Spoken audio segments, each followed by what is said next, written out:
programa. Entre tanto, nosotros comentamos y abrimos ampliación de noticias comentando los resultados de un sondeo a boca de urna que le ha dado un triunfo prácticamente total al presidente ecuatoriano Daniel Noboa. Como ustedes saben, él impulsó una consulta popular y un referéndum en medio de un clima de violencia y de inseguridad, pero además de la peor crisis energética de la historia del país, con 3 asesinatos además autoridades en la semana de elecciones. Bueno, el presidente Noboa obtuvo un triunfo abrumador en todas las preguntas que tuvieron que ver con las medidas que él ha planteado para combatir la inseguridad a través, por ejemplo, de la colaboración de las Fuerzas Armadas ecuatorianas. Y precisamente a propósito de lo que ha ocurrido allí y además de la situación de inseguridad que enfrentamos aquí en el Perú, vamos a abrir con 2 invitados que se encuentran ya en nuestra cabina. Con nosotros está el señor José Manuel Saavedra, él es presidente ejecutivo de la Misión Internacional de Ciudades Seguras, que se lleva a cabo aquí, en la ciudad de Lima, acompañado por uno de sus invitados, Juan Zapata Silva, exministro del Interior, precisamente del Ecuador. Bienvenidos y muchas gracias por acompañarnos. Usted ha sido ministro del Interior del gobierno anterior, así ¿correcto? Es, así es. La experiencia que le da el haber sido ministro del Interior, ¿cómo lo hace observar o analizar el resultado de este referéndum y las medidas que se han aprobado? Bueno, primero, muchísimas gracias. Un saludo a todos los hermanos peruanos. Efectivamente, tuve la suerte de ser ministro del Interior en el gobierno del presidente Guillermo Lasso. Y creo que la respuesta que le da el país, especialmente a 9 de las preguntas que son de seguridad, es que el Ecuador está cansado ya de la inseguridad. Y creo que el pueblo ecuatoriano ha sido muy generoso con el presidente. La Asamblea le ha aprobado 5 leyes que son muy relacionadas al tema de seguridad. El aumento del IVA también tiene relación con el tema de esta guerra interna que lo ha lanzado el presidente a través del decreto 111. Y lo que le está diciendo el Ecuador al presidente es absolutamente claro. Queremos un combate absolutamente fuerte y que las Fuerzas Armadas ya no necesiten un estado de excepción, como nosotros lastimosamente por la normativa no la podíamos utilizar de esa manera, sino decretar estados de excepción para que Fuerzas Armadas sea el complemento de la Policía Nacional. Muchas de estas preguntas fueron planteadas ya en la administración anterior y qué bueno que se llevaron a la consulta popular por cuanto el presidente Lasso disolvió la Asamblea Nacional, por lo tanto ya... Había un antecedente. Exacto, esos temas ya no se podían tratar, por lo tanto es un tema muy recurrente, y usted sabe que el delito no es nacional, es transnacional, y estamos mirando situaciones muy similares ya en Perú, en Chile, en Colombia, y esperemos pues que los gobiernos tomen con firmeza, como nosotros lo hicimos en mi administración, haciendo uso progresivo de la fuerza, de un reglamento que lo tuvimos que aplicar, pues 72 delincuentes fueron abatidos, porque ya el nivel de fuerza llegó a ese extremo, ¿no? Bueno, lo que vimos hace poco en Ecuador, cuando de pronto veíamos a un grupo de delincuentes ingresar a un canal de televisión, interrumpir la transmisión, ya nos decía que la situación estaba prácticamente fuera de control. Y quisiera que el señor José Manuel Saavedra nos comentara, porque usted acaba de decir algo sumamente interesante y que además en lo que vale la pena insistir. El problema de la inseguridad ciudadana ya no es un problema de las naciones y precisamente por ello es sumamente interesante ver cómo otros países están aplicando medidas. En casi todos los países de este lado del mundo se reclama la participación de las Fuerzas Armadas. Señor Saavedra, ¿qué supone esto? ¿Que la gente ha perdido la confianza en los marcos legales que se aplican? ¿Que la gente ha perdido confianza o siente que ya la policía es insuficiente?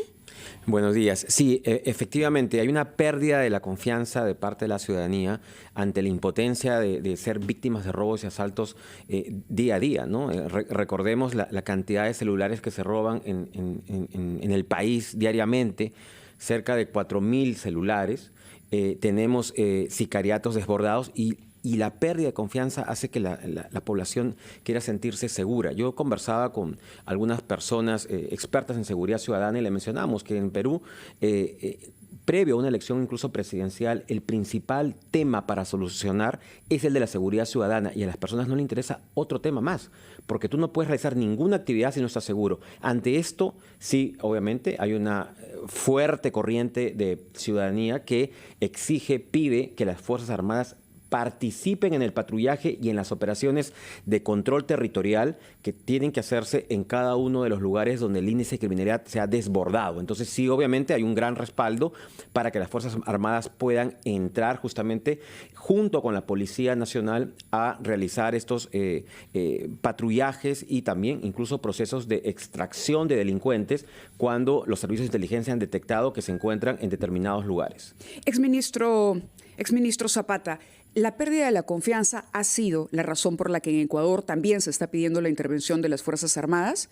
Bueno, nosotros ya venimos actuando con Fuerzas Armadas desde hace algún tiempo. De hecho, en los gabinetes de seguridad ya la inteligencia policial y militar trabajaban de la mano. Nosotros hablábamos de las fuerzas de tarea conjunta, que era ejército y policía. Lo que necesitábamos era una norma que nos permita ya trabajar en normalidad, no en excepcionalidad. Claro, y a eso iba la pregunta, porque es interesante sentir que nuestros países ya no sienten esa confianza o consideran que los esfuerzos que pueda hacer la policía, por más recursos que se le destine, ya no son suficientes y están pidiendo en el fondo mano dura.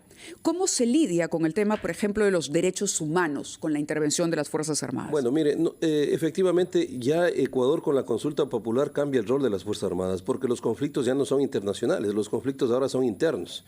No creo que haya un riesgo de un enfrentamiento bélico con Perú ni con Colombia. Por lo tanto, las Fuerzas Armadas, toda esa capacidad operativa tiene que ir al servicio de defender la seguridad interna. Por lo tanto, eso es fundamental. Los derechos humanos, créame que en el Ecuador, y perdón lo que yo voy a decir, la gente se cansó tanto que cuando yo a través de mis redes sociales o del Ministerio del Interior publicaba un delincuente abatido, la gente terminaba aplaudiendo. Es porque ya el ecuatoriano estaba extremadamente molesto con la situación de seguridad por las extorsiones, porque han existido delitos que Ecuador no los tenía, que los tenían otros países y que llegaron con los delincuentes que migraron hacia el Ecuador.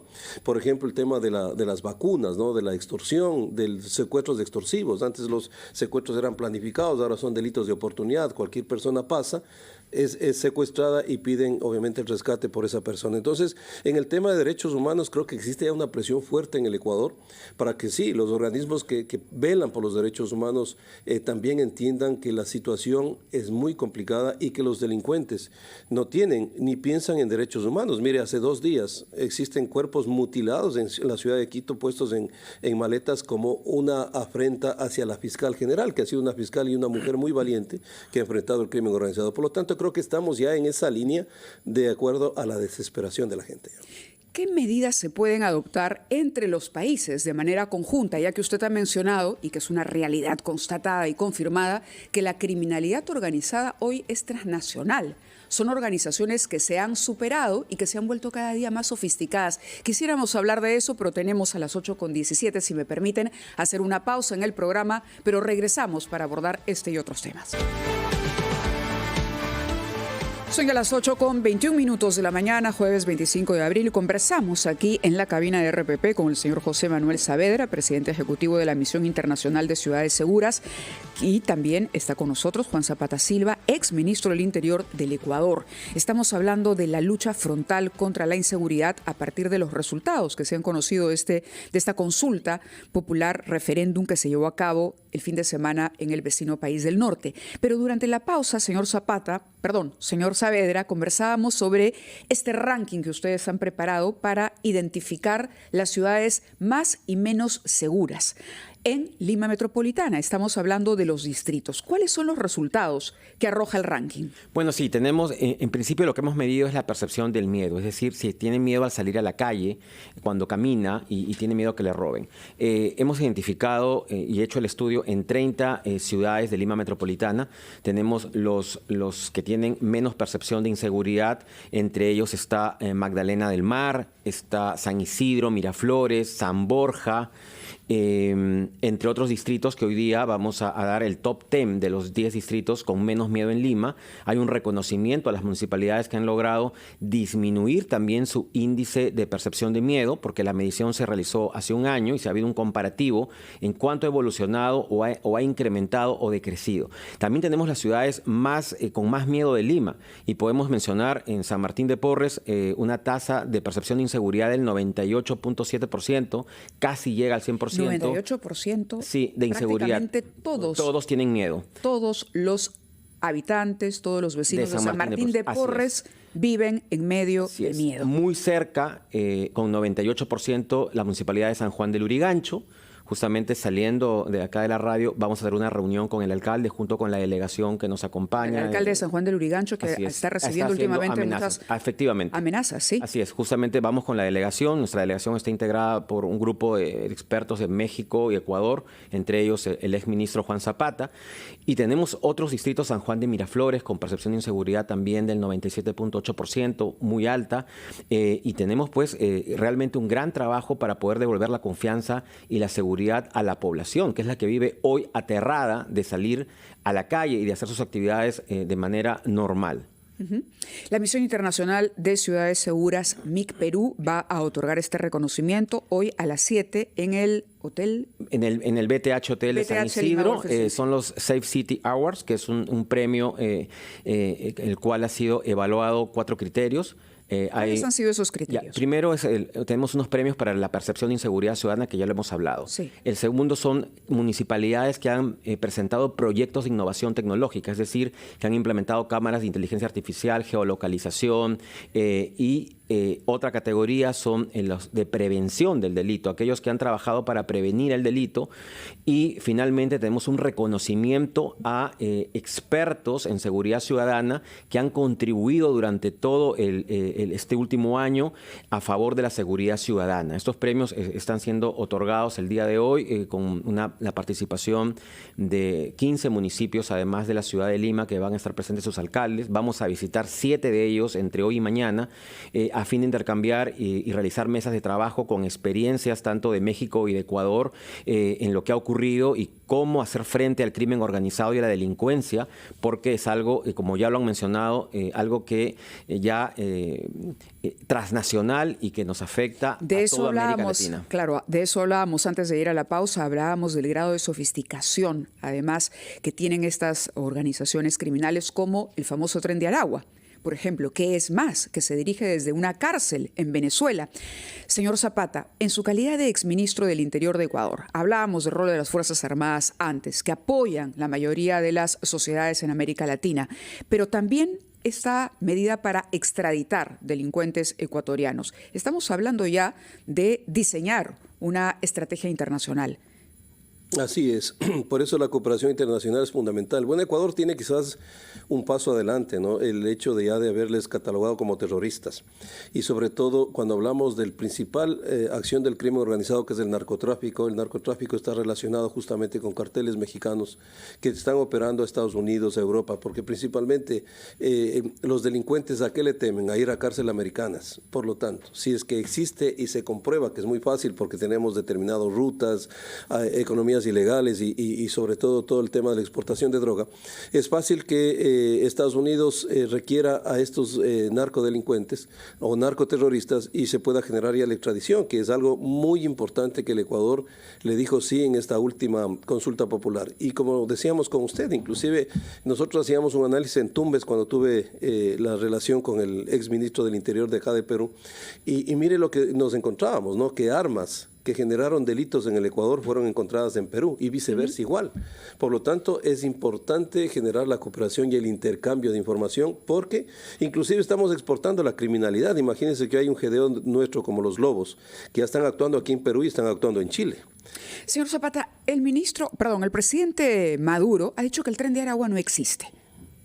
Bueno, eso ya fue refutado inclusive por autoridades chilenas, ¿no? En el Ecuador no operan. Eso tenemos que ser claros. ¿Sabe por qué no operan? Porque nuestros grupos de delincuencia organizada son tan violentos que no les dejaron ingresar a territorio ecuatoriano. Yo fui ministro cuando tuvimos 2 incidentes en Tulcán, que es la frontera con Colombia, en el Carchi y en Sucumbíos. Quisieron operar y fueron eliminados absolutamente todos, porque nuestros GDOs tienen un poder de fuego, una economía ilegal y sobre todo son muy violentos. Nicolás Maduro ha insistido en que se ha sobredimensionado, sobrevalorado el Tren de Aragua. Entre tanto, hay analistas que le atribuyen incluso al gobierno venezolano una complicidad y hasta fomento de la existencia de esta organización criminal. En el marco de todo este análisis, también el presidente del Poder Judicial aquí en el Perú, por ejemplo, está pidiendo que se empiece a hablar de terrorismo y no de delincuencia común.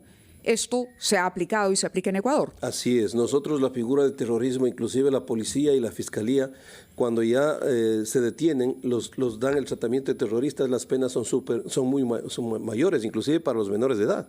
Menores de edad pueden tener usted 17 años, a los 18 cumple la mayoría, antes de en otro delito pues tendría que cumplir los 18 y salir, no, ahora les aplican hasta 8 años y para los terroristas supera los 26 años. Entonces es importante la figura del terrorismo, pero sobre todo algo que usted lo dijo, si usted le tipifica como terroristas, pues puede generarse ya el pedido de otros países para la extradición, que Ecuador afortunadamente ya lo aprobó. De acuerdo. Bueno, son las 8:28. Antes de que se nos acabe el tiempo, ¿qué le diría finalmente el presidente venezolano sobre lo que hablábamos un poco antes? Miren, nosotros hemos vivido en territorio y he vivido experiencias con colegas de otros países en donde hemos determinado que, por ejemplo, estos grupos de delincuencia organizada o para nosotros terroristas han sido muy violentos en el tema de extorsión, en el tema inclusive de los sicariatos y los asesinatos. Recuerde usted que una de las marcas de ellos era inclusive desmembrar a las personas. Por lo tanto, no creo que eso sea una sobredimensión. Lo hemos vivido. Ecuador no tiene, al menos en mi administración, cuando fui ministro, descartábamos por las razones que le dije. Desconozco si en estos 5 meses el Tren de Aragua está operando en Ecuador, creo que no, pero sí ha tenido complicaciones como en Chile, como acá en Perú, por lo tanto no podemos hablar de sobredimensión, ¿no?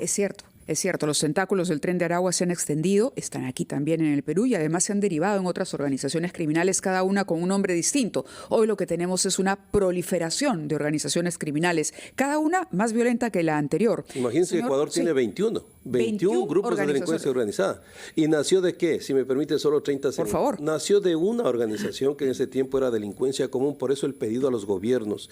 Si ustedes tienen la oportunidad de contener para que la delincuencia común no se transforme en crimen organizado, háganlo, que es lo que Ecuador no hizo. Dejó crecer esto 20 años y hoy tiene usted 21 grupos de delincuencia organizada con todo el poder de fuego y con toda la economía ilegal. Eso creo que Señor es una recomendación válida. Palabras finales antes de concluir sobre el evento, por favor. Bueno, sí, vamos a estar 2 días visitando, como había mencionado, 7 municipalidades de Lima Metropolitana, San Juan del Lurigancho, vamos a estar también en el Callao, en Jesús María y en otros municipios para compartir esas experiencias exitosas.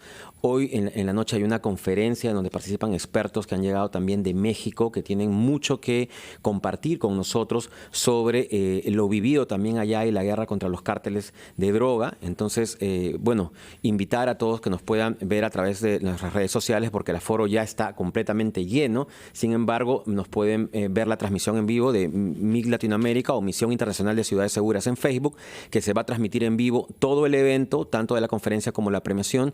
Y bueno, también justamente con el exministro Juan Zapata, nos ha invitado a formar parte del Observatorio Internacional de Crimen Organizado, donde van a participar países de toda América Latina.